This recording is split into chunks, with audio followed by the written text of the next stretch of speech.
ఈ వేదికపై నిలబడి మాట్లాడే అవకాశం కల్పించిన ఆంధ్ర రాష్ట్ర ప్రజలకి, గౌరవ ముఖ్యమంత్రి చంద్రబాబు నాయుడు గారికి, గౌరవ ఉప ముఖ్యమంత్రి పవన్ అన్నకి, రాజమండ్రి ఎంపీ గౌరవ పురంధేశ్వరి గారికి, ఈ సమావేశానికి విచ్చేసిన అధికారులు, ప్రజాప్రతినిధులు అందరికీ పేరు పేరున నా హృదయపూర్వక నమస్కారాలు. జూన్ 4వ తారీఖు నాడు రాష్ట్ర చరిత్రనే మార్చిన రోజు, ప్రజాస్వామ్యం గెలిచిన రోజు. బాబాసాహెబ్ డాక్టర్ బిఆర్ అంబేద్కర్ గారు రాసిన రాజ్యాంగం గొప్పతనం ఏంటో ప్రజలు చూపించిన రోజు. అందరూ కూటమి గెలిచింది, తెలుగుదేశం పార్టీ గెలిచింది, జనసేన పార్టీ గెలిచింది, లేదంటే భారతీయ జనతా పార్టీ గెలిచింది అంటున్నారు. కానీ గెలిచింది కూటమి పార్టీలు కాదు, గెలిచింది ఆంధ్ర రాష్ట్ర ప్రజలు. 94% స్ట్రైక్ రేట్ అంటే 175 స్థానాల్లో 124 స్థానాలు కూటమి కైవసం చేసుకుంది. ప్రజలు రికార్డు బద్దలు కొట్టారు, చరిత్ర తిరిగి రాశారు. ఇది ప్రజా విజయం. రాజ్యాంగం ఎంత గొప్పదైనా దాన్ని అమలు చేసేవారు చెడ్డవారైతే చెడ్డ ఫలితాలు వస్తాయని ఆనాడు డాక్టర్ బిఆర్ అంబేద్కర్ గారు అన్నారు. గత 5 ఏళ్ళ విధ్వంస పాలన మనందరం చూసాం. 10 లక్షల కోట్ల అప్పు చేశారు, ఆంధ్రప్రదేశ్ని అప్పుల ప్రదేశ్గా మార్చేశారు. ఒక కొత్త కంపెనీ తీసుకురాకపోగా ఉన్న కంపెనీల్ని పక్క రాష్ట్రానికి తరిమేసే పరిస్థితి మనందరం చూసాం. దేశంలో ఎక్కడైనా పెట్టుబడులు పెడతాం, కానీ ఒక్క ఆంధ్ర రాష్ట్రంలో మటుకు మేము పెట్టుబడులు పెట్టమని ఆనాడు లూలు సంస్థ ఏకంగా బహిరంగంగా చెప్తాం జరిగింది. అలాంటి పరిస్థితిలో ఆనాడు ఆంధ్ర రాష్ట్రం ఉంది. ఒక్క రోడ్డు వేయలేదు, కనీసం రోడ్డు పైన ఉన్న గుంటలు కూడా ఆనాడు పూడ్చలేదు. ఒక్క సాగునీటి ప్రాజెక్ట్ పూర్తి చేయలేదు. వరంలాగున్న డ్రిప్ ఇరిగేషన్ ఏకంగా ఇచ్చే సబ్సిడీ కూడా రద్దు చేశారు. ఇంకా వెలుగొండ ప్రాజెక్ట్ పూర్తి కాకుండా ముందల్నే జాతికి అంకితం చేసే సందర్భాలు మనం చూసాం. కప్పుడు నీళ్లు పోసి కుప్పంకు నీరు తీసుకొచ్చామని ఆనాటి పాలకులు అన్నారు. కడప స్టీల్ ప్లాంట్కి 2 సార్లు శంకుస్థాపన చేశారు, అక్కడ కనీసం ఒక్క ఇటుక కూడా పడలేదు. ఇంకా విశాఖపట్నంలో ఒక్క వ్యక్తి బతికేదానికి 700 కోట్లతో ఒక రాయల్ ప్యాలెస్ కట్టుకున్నారు తప్ప విశాఖ ఉక్కు గురించి కానీ అదేవిధంగా రైల్వే జోన్ గురించి ఏనాడు మాట్లాడలేదు. 5 ఏళ్ళు అరాచక పాలన, శంకుస్థాపన చేశారు, అక్కడ కనీసం ఒక్క ఇటుక కూడా పడలేదు. ఇంకా విశాఖపట్నంలో ఒక్క వ్యక్తి బతికేదానికి 700 కోట్లతో ఒక రాయల్ ప్యాలెస్ కట్టుకున్నారు తప్ప విశాఖ ఉక్కు గురించి కానీ అదేవిధంగా రైల్వే జోన్ గురించి ఏనాడు మాట్లాడలేదు. 5 ఏళ్ళు అరాచక పాలన ప్రజలు చూశారు. ఏకంగా దళితుల్ని చంపి డోర్ డెలివరీలు చేసిన రోజులు ప్రజలు చూశారు. కోవిడ్ సమయంలో మాస్క్ అరిగినందుకు ఒక డాక్టర్ని ఎంత కిరాతకంగా చంపారో ప్రజలు చూశారు. అక్కని వేధించాడని కంప్లైంట్ చేసిన ఒక అమర్నాథ్ గౌడ్ని ఏకంగా పెట్రోల్ పోసి తగలబెట్టి చంపేసిన రోజులు ప్రజలు చూశారు. ప్రశ్నిస్తే లాఠీ దెబ్బలు, కేసులు, అరెస్టులు. ఇంకా విధ్వంస పాలనపై ప్రజలు తిరుగుబాటు చేశారు. అందుకే పెద్ద ఎత్తున కూటమిని ప్రజలు ఆశీర్వదించారు, దీవించారు. సుపరిపాలనలో మనం తొలి అడుగు వేశాం.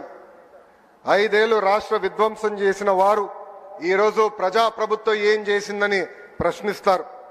వాళ్ళని సూటిగా కొన్ని సమాధానాలు చెప్పదలుచుకున్నా. ప్రభుత్వం వచ్చిన తర్వాత ప్రజలు ఈరోజు ప్రశాంతంగా ఉంటున్నారు. ప్రజాప్రభుత్వం వచ్చిన తర్వాత ప్రజల ముఖంలో చిరునవ్వు ఈరోజు కంపడుతుంది. ప్రజాప్రభుత్వం వచ్చిన తర్వాత ప్రజా సంఘాలకు ప్రశ్నించే హక్కు కూడా ఈరోజు కూటమి ప్రభుత్వం అందించింది. నియంత పాలన నుంచి ప్రజలకి నిజమైన స్వాతంత్రం ఈరోజు వచ్చింది. అది అన్ని సాధించామని కూటమి ప్రభుత్వం కాళ్ళు ఎగరేసుకుని తిరగట్లేదు. ఇంకా చేయాల్సిన చాలా పనులు మన ముందర ఉన్నాయి. గత పాలకులు 1000 రూపాయలు పెన్షన్ పెంచేదానికి 5 సంవత్సరాలు తీసుకుంటే మన ముఖ్యమంత్రి గారు తొలి నెలలోనే 1000 రూపాయలు పెన్షన్ పెంచింది మనం చూసాం.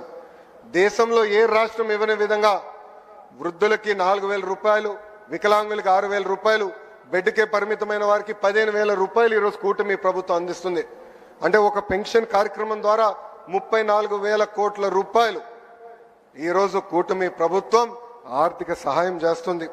ఇంకా సూపర్ 6 లో ముఖ్యమైన హామీ తల్లికి వందనం. 67,27,164 మంది విద్యార్థులకు మనం తల్లికి వందనం కార్యక్రమం ఇస్తున్నాం.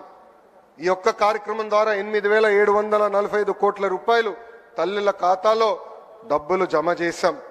ఇంకా first class, inter first class విద్యార్థులు చేరిన వెంటనే వాళ్ళు కూడా తల్లికి వందనం అందిస్తుంది కూటమి ప్రభుత్వం. గత ప్రభుత్వం పేదవాడికి అన్నం పెట్టే అన్న క్యాంటీన్ని మూసేస్తే కూటమి ప్రభుత్వం ఏర్పడిన మొదటి 100 రోజుల్లో 204 అన్న క్యాంటీన్లు తిరిగి ప్రారంభించాం. ఈరోజు దీపం పథకం కింద 2 కోట్ల గ్యాస్ సిలిండర్లు కూడా ఉచితంగా అందజేస్తాం జరిగింది. గత ప్రభుత్వం ఒక్క డిఎస్సి కూడా ఇవ్వలేదు, ఒక్క టీచర్ పోస్ట్ భర్తీ చేయలేదు. అదే కూటమి ప్రభుత్వం ఏర్పడిన మొదటి సంవత్సరంలోనే 16,347 ఉపాధ్యాయుల పోస్టులు భర్తీ చేసే మెగా డిఎస్సి కూడా ఈరోజు మనం నిర్వహిస్తున్నాం. ఈ నెలలోనే అన్నదాత సుఖీభవ, ఆగస్టు 15కి మహిళలకు ఉచిత బస్ ప్రయాణం. గత పాలకులు ఆస్తులు కొట్టేసేదానికి తీసుకొచ్చిన ల్యాండ్ టైటిలింగ్ యాక్ట్ కూడా కూటమి ప్రభుత్వం రద్దు చేస్తాం జరిగింది. పేదలకి చేయూత ఇవ్వటమే కూటమి ప్రభుత్వం లక్ష్యం. అందుకే గౌరవ ముఖ్యమంత్రి గారు P4 అద్భుతమైన కాన్సెప్ట్ ప్రకటించారు. పేద ప్రజలకి చేయూత అందిస్తమే ఈ P4 కాన్సెప్ట్. బంగారు కుటుంబం మార్గదర్శకులందరికీ నా హృదయపూర్వక ధన్యవాదాలు తెలుపుతున్నా. నేను ఏ రాష్ట్రంకి వెళ్ళినా, కేంద్రంలో ఏ మంత్రిని కలిసినా వాళ్ళందరూ ఒకటే అంటారు, బాబు గారు ఈరోజు ఆలోచించింది దేశం రేపు ఆలోచిస్తుందని. అలాంటి అద్భుతమైన కాన్సెప్ట్ P4 అని సభాముఖంగా మీ అందరికి తెలుపుతున్నా. ఇంకా పవన్ అన్న నాయకత్వంలో పంచాయతీలకి నిజమైన స్వాతంత్రం వచ్చింది. పంచాయతీలకి బకాయంగా ఉన్న 1000 కోట్ల రూపాయల నిధులు నేరుగా పంచాయతీలకు వేశాం. రైతుల నుంచి 56 లక్షల మెట్రిక్ టన్నులు ధాన్యం సేకరించాం. 13,600 కోట్ల రూపాయలు ఈ యొక్క కార్యక్రమం కోసం కూటమి ప్రభుత్వం కూడా చెల్లిస్తాం జరిగింది. ఇంకా పొగాకు, మిర్చి, కోకో, మామిడి రైతులు ఇబ్బంది ఉందంటే ప్రభుత్వం యుద్ధ ప్రాతిపదికంగా స్పందించి ఈ రోజుని వాళ్ళని కూడా ఆదుకుంటాం జరిగింది. అభివృద్ధి వికేంద్రీకరణం అనేది కూటమి ప్రభుత్వం ఎజెండా. కేవలం ఒక ఏడాదిలోనే 9.5 లక్షల కోట్ల పెట్టుబడి, వాటి ద్వారా 8 లక్షల మందికి ఉద్యోగాల కల్పన కోసం ఒప్పందాలు కుదిరించుకున్నాం. రాయలసీమను ఒక automotive, electronics, horticulture, renewable energy హబ్గా కూటమి ప్రభుత్వం తీర్చిదిద్దుతుంది. ఏకంగా LG ఎలక్ట్రానిక్స్, రెన్యూ లాంటి సంస్థల్ని రాయలసీమకి ఈ మొదటి సంవత్సరంలో మేము తీసుకొచ్చాం. ఇంకా ప్రకాశం జిల్లాలో రిలయన్స్ CBG ప్లాంట్లు ఏర్పాటు చేస్తున్నాం. ఉభయ గోదావరి జిల్లాలో ఆక్వాని పెద్ద ఎత్తున ప్రోత్సహిస్తున్నాం. ఉత్తరాంధ్రలో ప్రత్యేకంగా IT, ఫార్మా, మెడికల్ ఎక్విప్మెంట్ తయారీ హబ్గా మార్చేందుకు ప్రభుత్వం అన్ని అడుగులు వేస్తుంది.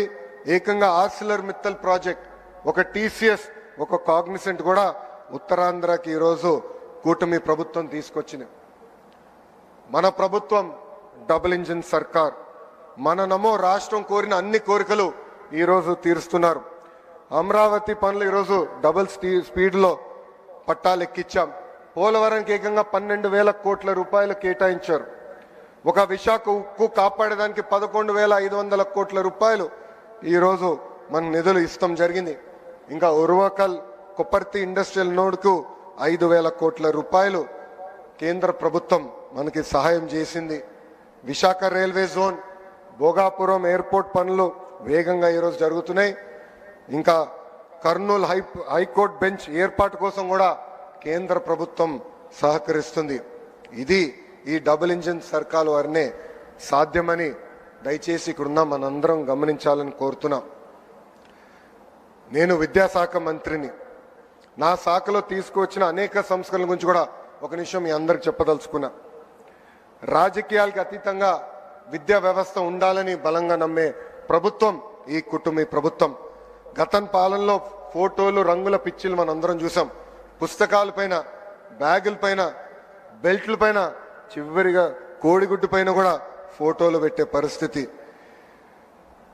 ఏకంగా ఫీ రీంబర్స్మెంట్ నుంచి చిక్కి వరకు 6,500 కోట్ల రూపాయల బకాయిలు మన నెత్తిమైన పెట్టి వాళ్ళు పోయారు. ఇంకా మధ్యాహ్నం భోజనం కూడా ఆనాడు బకాయిలు పెడితే కూటమి ప్రభుత్వం అధికారంలోకి వచ్చిన తర్వాత నాదెండ్ల మనోహర్ గారు నేను కలిసి మధ్యాహ్న భోజనంలో ఈరోజు సన్న బియ్యం కూడా కూటమి ప్రభుత్వం అందజేస్తుంది. స్కూల్ కిట్ కి ఏకంగా డాక్టర్ సర్వేపల్లి రాధాకృష్ణ గారి పేరుతో అందిస్తాం కూడా జరుగుతుంది. మారుతున్న కాలానికి తగ్గట్టుగా కేజీ నుంచి పీజీ వరకు కరికులం కూడా మేము మార్చుతున్నాం. బ్యాగ్ బరువు తగ్గించేదానికి సెమిస్టర్ వైడ్ డివైడ్ చేసి ఏకంగా పుస్తకాలు కూడా పిల్లలకి ఈరోజు అందించాం. పుస్తకాల దగ్గర నుంచి చిక్కీల వరకు పార్టీ రంగులు లేవు. ముఖ్యమంత్రి గారు ఫోటో లేదు, విద్యాశాఖ మంత్రి గారు కూడా ఫోటో లేకుండా ఈ పిల్లలకి ఈరోజు కూటమి ప్రభుత్వం అందిస్తుంది. ఇంకా నేను విద్యాశాఖ మంత్రి అయినప్పుడు టెక్స్ట్ బుక్లు చూసా. ఇంటి పనుల ఫోటోలు ఉంటే అన్ని మగవాళ్ళు చేసే ఫోటోలే ఉన్నాయి. అది మారాలని బలంగా నమ్మి ఈ సంవత్సరం టెక్స్ట్ బుక్ లో ఇంటి పనుల ఫోటోలు సగం ఆడవాళ్ళు సగం మగవాళ్ళు చేసే పరిస్థితి ఫోటోలు కూటమి ప్రభుత్వం పుస్తకాల్లో కూడా పెడతాం జరిగింది. ఇంతేకాదు మన ప్రభుత్వం ఏర్పడిన నాటికి 1 క్లాస్ 1 టీచర్ కేవలం 1200 ప్రాథమిక పాఠశాలలుంటే జియో 21 ద్వారా ఈరోజు 9,800 పాఠశాలలకి తీసుకెళ్తాం జరిగింది. ఇంకా ఆనాడు ఉపాధ్యాయులందరూ నన్ను కోరారు నా పాదయాత్రలో జియో 117 రద్దు చేయమని. ఈరోజు కూటమి ప్రభుత్వం గర్వంగా చెప్తుంది అధికారంలోకి వచ్చిన తొలి సంవత్సరంలోనే జియో 117 మేము రద్దు చేస్తాం కూడా జరిగింది. ఇంకా ప్రభుత్వ ఉద్యోగస్తులు కూడా ప్రభుత్వానికి గుండెకాయ లాంటి వారు. సిఎస్ గారి దగ్గర నుంచి గ్రామంలో పనిచేస్తున్న చిన్న ఉద్యోగం వరకు గత ఏడాది కాలం చాలా అద్భుతంగా కష్టపడ్డారు. దారి తప్పిన రాష్ట్రాన్ని సరైన దారిలో మనందరం పెడతాం జరిగింది. ముఖ్యంగా నా టీచర్లు నాకు అద్భుతంగా సహకరించి ఈరోజు భారతదేశానికి ఒక పారదర్శకంగా నిలబడే పరిస్థితికి తీసుకొచ్చారు. గత ప్రభుత్వంలో మన ఉద్యోగస్తులను ఎట్లా వేడిచ్చారో మనందరం చూసాం. ఉపాధ్యాయులను ఏకంగా లిక్కర్ షాప్ ముందల నిలబెట్టి కాపలాగా నుంచోబెట్టారు. జీతం ఎప్పుడు వస్తుందో తెలియని పరిస్థితి. అలాంటిది కూటమి ప్రభుత్వం ఏర్పడిన తొలి నెల నుంచే 1వ తారీఖు నాడే ఉద్యోగస్తుల జీతాలు కూడా మేము చెల్లిస్తున్నాం. ఏదైనా సమస్య వస్తుంటే కూర్చుని మనందరం మాట్లాడుకుంటున్నాం. సంఘాలకి ఏమైనా ఇబ్బంది ఉందంటే మన తలుపులు తెరిచి వాళ్ళని ఆహ్వానించి కూర్చుని మాట్లాడే పరిస్థితి మనందరం ఈరోజు తీసుకొచ్చాం. నేను ఇప్పటికీ 65 ప్రజా దర్బారులు చేశా. ప్రజలు ఎదుర్కొంటున్న సమస్యలు నేను నేరుగా తెలుసుకుంటున్నా. అవన్నీ నీట్గా డిపార్ట్మెంట్ వారిగా డాక్యుమెంట్ చేసి ఎప్పుడు కేబినెట్ మీటింగ్ ఉంటే ఒక 20 నిమిషాల ముందలెళ్ళి ప్రతి మంత్రి గారు కూడా నేను ఆ వివరాలు ఇస్తాం జరుగుతుంది. ఇక్కడున్న మిమ్మల్ని అందరం కూడా నేను కోరుతున్నా, ప్రజలు మన దగ్గరికి వచ్చినప్పుడు ఆప్యాయంగా పలకాలి, కూర్చోబెట్టాలి, వాళ్ళ సమస్యలు పరిష్కరించడానికి మనం ప్రయత్నించాలి. అన్ని సమస్యలు దేవుడు కూడా పరిష్కరించలేరు, కానీ మనవంతు మనం ప్రయత్నించాలని ఇక్కడున్న ప్రభుత్వ ఉద్యోగస్తులందరినీ కూడా నేను కోరుతున్నా. అంతేకాకుండా ఎమ్మెల్యేలు ఎంపీలు కూడా నేను ఒక విషయం చెప్పదలుచుకున్నా. ప్రజలు ఒక పవిత్రమైన బాధ్యతతో మనందరినీ 94% మందిని ఏకంగా గెలిపించారు. మన పైన ఒక బాధ్యత పెంచారు. మనందరం కష్టపడాలా, అహర్నిశలు అందుబాటులో ఉండాలా. మన నియోజకవర్గానికి ఒక విజనింగ్ ఎక్సర్సైజ్ ఈరోజు గౌరవ ముఖ్యమంత్రి గారు ప్రజెంట్ చేయబోతున్నారు. ఆ విజనింగ్ ఎక్సర్సైజ్ అధికారులతో కూర్చుని డెవలప్ చేసి రాబోయే రోజులు అంటే వచ్చే 4 సంవత్సరం మన నియోజకవర్గాన్ని ఎలా అభివృద్ధి చేయాలి అనే దానిపైన అందరం కూర్చుని పనిచేయాల్సిన అవసరం చాలా చాలా ఉంది. నేను అనేక కంపెనీల ఓపెనింగ్కి వెళ్ళినప్పుడు కానీ ఫౌండేషన్ స్టోన్ వేసినాక వెళ్ళినప్పుడు అక్కడున్న శాసనసభ్యులందరినీ కోరేది ఒకటే, మనందరం పోటీ పడాలి. మన నియోజకవర్గానికి పెట్టుబడులు తీసుకురావాలి. ఆ పోటీతత్వం వల్లనే మనందరం ముందరికెళ్ళొచ్చు. మన నియోజకవర్గాన్ని మనం అభివృద్ధి చేసుకోవచ్చు. మనం గతంలో చూసాం 151 స్థానాలు 11 అయింది. దానికి కారణం ఒకటే, అహంకారం. అహంకారం మనకు అవసరంలా. ప్రజలకు అందుబాటులో ఉండాలా, వాళ్ళ సమస్యలు తెలుసుకోవాలా, అహర్నిశలు పరిష్కరించే మార్గంలో మనందరం కలిసికట్టుగా నడవాలని ఈ సభాముఖంగా కోరుకుంటూ, సంవత్సరం అయింది. సుపరిపాలన తొలి అడుగు మాత్రమే. చేయాల్సిన అనేక కార్యక్రమాలు ఉన్నాయి. కలిసికట్టుగా చేద్దాం. అన్ని రంగాల్లో భారతదేశంలోనే ఆంధ్రప్రదేశ్ని నంబర్ 1 చేసే బాధ్యత ఇక్కడ కూర్చున్న మనందరిపైన ఉందని ఈ సభాముఖంగా తెలుపుకుంటూ, నాకు ఇంత అద్భుతమైన అవకాశం ఇచ్చిన గౌరవ ముఖ్యమంత్రి చంద్రబాబు నాయుడు గారికి, ఉప ముఖ్యమంత్రి పవన్ అన్నకి, బీజేపీ రాష్ట్ర అధ్యక్షురాలు పురంధేశ్వరి గారికి నా హృదయపూర్వక ధన్యవాదాలు తెలుపుకుంటూ మీ అందరి దగ్గర నుంచి సెలవు తీసుకుంటున్నా.